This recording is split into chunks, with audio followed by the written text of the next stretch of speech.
Hello, good morning, everyone.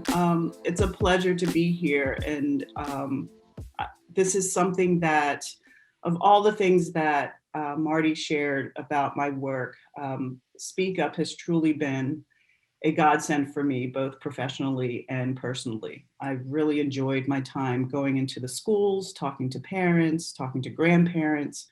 And so one of the toughest topics to talk about in the years of my work here is mental health and well-being, especially for our children. Um, and as you know, Anne and Russ have known periodically throughout this year, particularly, it has been extremely difficult personally for me. And I might weave in a bit of my own personal story and the struggles of supporting a child who is really struggling with the madness that is surrounding us. So what I'm going to do as I'm setting up my PowerPoint, because it's just a brief PowerPoint I want to share with you that Speak Up will, I'm assuming, post or email you a copy of it for your review afterwards. But while I navigate that and sharing my screen, I posted a link in the chat, and this is a Padlet. For some of you who aren't familiar with Padlets, this is a in the moment activity that you can engage in by responding to the prompt at the top of the link. So when you link on it, it opens up and it asks you a question. And at the bottom right-hand side, there's a plus sign. All you do is click on the plus sign and then type in what your response is. This is something that I like to use rather than the chat box. It's a visual that we can share openly about our responses to the prompt. And it's basically asking you in one word or a couple of words to identify your feelings with regards to what you've experienced in general over the past year, okay? So take a moment and look at that while I pull up my PowerPoint.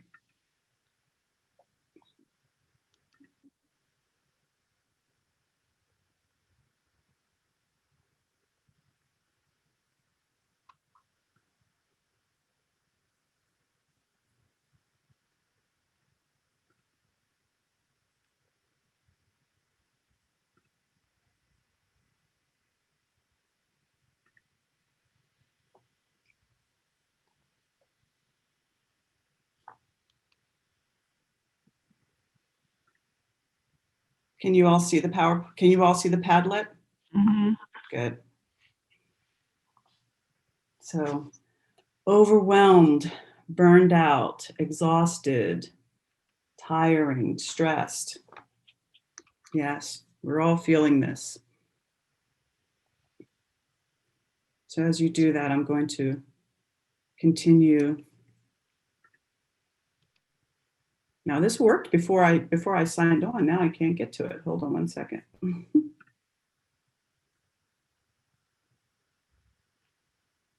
Can someone see my PowerPoint? Not yet, Marsha. Okay.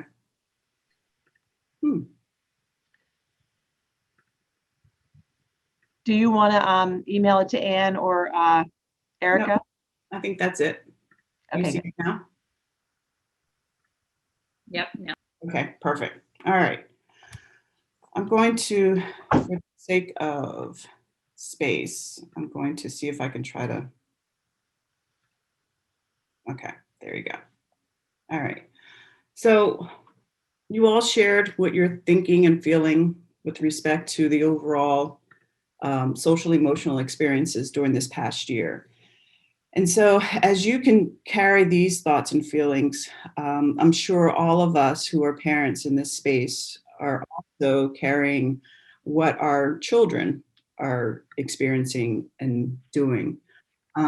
This has been a very trying year for all of us. And some of the things that I would love for us to explore when we talk together collectively as a group after the end of this is, looking at and unpacking what's happening with our children's emotional health particularly during this past year, and how these events and circumstances have affected our relationships and as well as their academic success, And then collectively, maybe we can all identify some specific approaches and ways in which to respond to our children's mental health needs through our ongoing communication and conversations.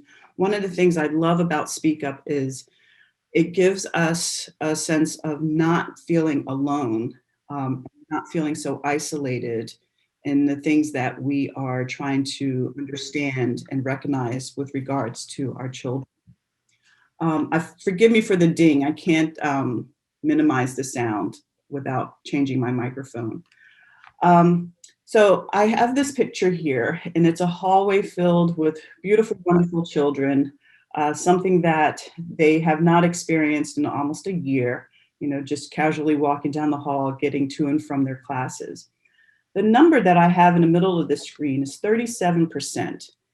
And that represents the increase in the amount of mental health referrals for children between the ages of 12 and 19 in the past 18 months.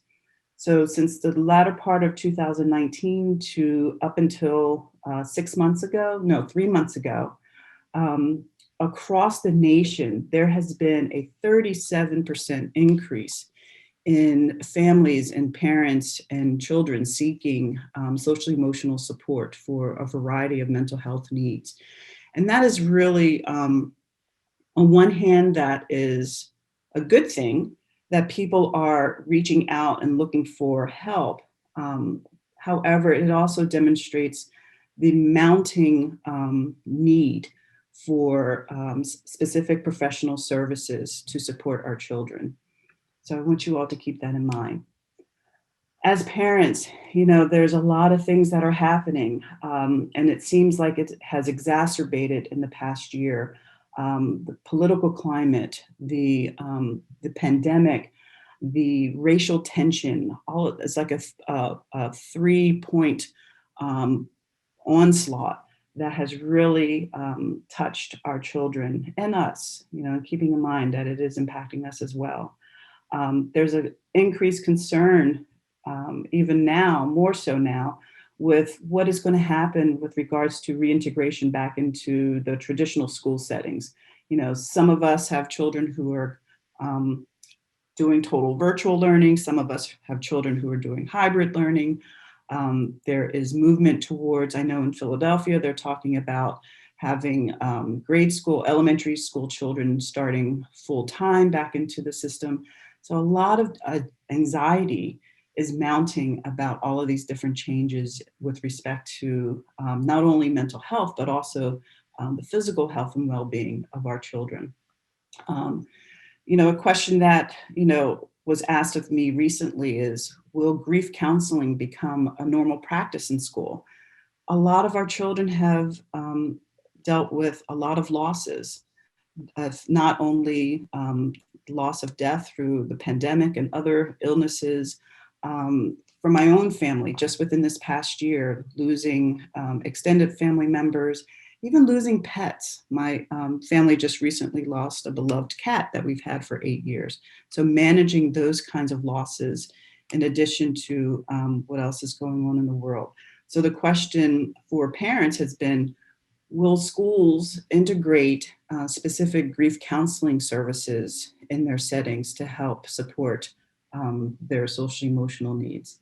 And then another question that we have as parents is, how do we maintain and contact with professionals in the school counselors, their teachers? How do we communicate what is happening with our children and how to best support them as they reintegrate? And I know I'm coming from a focus of school.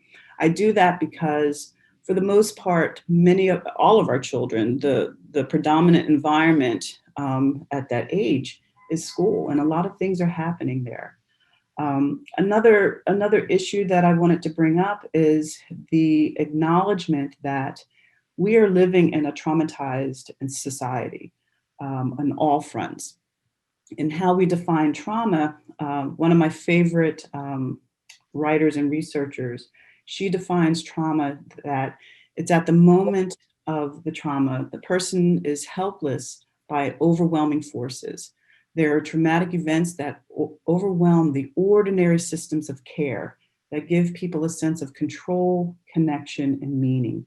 And when you think about it, especially in this past year, so many things have happened, so many experiences, both individually and collectively as a community, has really attacked our sense of control and connection and meaning.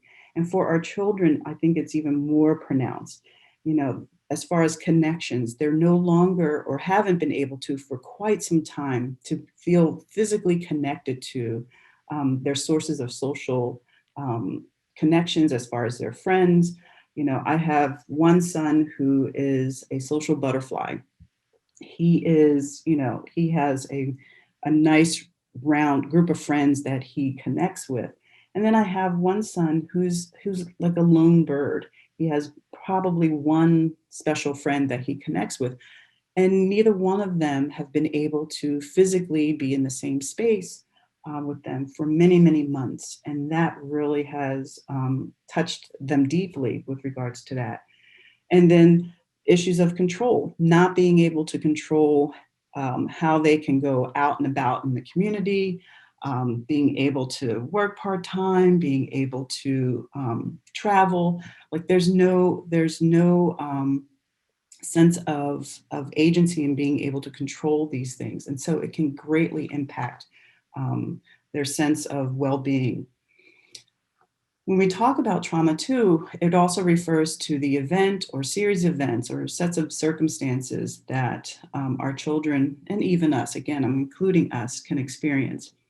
And it can have a physical as well as an emotional harmful effect. And it can be life-threatening. It can be a stark attack, again, with regards to issues of control and connection. And I think we really need to be aware of that so that, you know, understanding what the signs and symptoms are of a traumatic reaction to what is going on. It can impact our relationships with each other, you know, how our children can effectively or not communicate with us and connect with us, connect with school, connect with friends.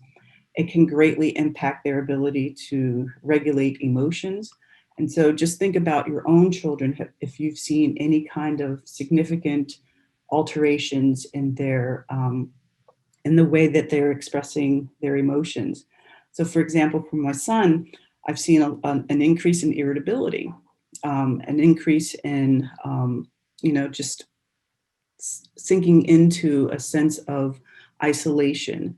And that is something that I hadn't seen before. And I have a sense that what is happening around in his environment is deeply impacting him. There could be a shift in behavior, could be increased sense of oppositional kinds of behavior, or acting out, or really challenging authority. Shifts in cognition, meaning attention and focus, not being able to complete assignments. And that can be compounded by, you know, the fact that many of our children are learning virtually. And that requires a total shift in the way students can learn and retain information. So lack of concentration, lack of focus, changes in grades. You know, I have many parents expressing concerns about how their children were once A, B students and on the honor roll, and now are really struggling with even completing assignments in a timely fashion. And then issues of self-concept, you know, sense of efficacy, sense of being in control of their life and their future orientation. Many children, even as young as 4 and 5, are very aware of what is happening around the world. And they're asking questions of, you know, are we going to survive this? Are we going to live? Is mommy or daddy, are you going to die? You know, sense of doom and gloom has been a pervasive perspective for our young children. And so all of these things, you know, as parents, we have to navigate that for our children. We have to help them navigate that, as well as dealing with our own stuff. And so it's a very tenuous balance with regards to that. So again, some more common responses to stress and trauma: fear, anxiety, worry, concerns about how others will view them, after the events. There's been some significant changes in many of our households. Parents have lost their jobs, parents have not been able to work. There might have been existing ongoing stressors within the household, so like marital discord and things like that. Withdrawal from family, peers, and activities, whether it is externally controlled or something that they've taken upon themselves to do. Um, Intense mood swings, again, decline in school performance. And then there also might be a sense of, or an awareness that our children are engaging in more increased risk-taking behaviors. We've seen, in my work, I've seen a lot of children, the increased use of vaping, and other risk-taking behaviors like vaping, cigarette smoking, alcohol use. Those are some of the more outstanding behaviors that I've seen. We also have to be aware of any particularly vulnerable at-risk, what I call at-risk situations. So if there's a history of mood disorder or anxiety, even before all of this that has happened in this past year. So if there's a history of anxiety and depression, or even suicidal ideation, those are early warning signs that we really need to pay attention to, and to wrap our children around with as much support as possible. If there's pre-existing learning difficulties or attention-related disorders, again, requiring added supports. Children who have parents who are in the healthcare system, who are doctors, nurses, essential workers, again, that can double literally the level of anxiety and worry about their parents or their family members' well-being. And then as a result of us adjusting our work schedules and having to deal with a lot of external demands, children who are less supervised, children whose parents have to go out to work while they're at home trying to attend to virtual learning. Educators who don't have, for example, educators who don't have the resources to effectively attend to children's needs in addition to while they're working. I know one of my sons, his teacher has 4 children. And so as she's trying to teach science, lo and behold, she's a single mother, and she's also responsible for trying to navigate and negotiate what's happening with her children, all who range from, I think, from first grade to high school. And so, that added stress can trickle down to what is happening in the classroom and then to the child. So I say all that, and then, understanding that stress is inevitable. It's the expectation that we can be immersed in suffering and loss daily and not be touched by it is unrealistic. And so what do we do in, how we can help support not only our children, but also ourselves, because it's a dual process. There's a lot that is going on here.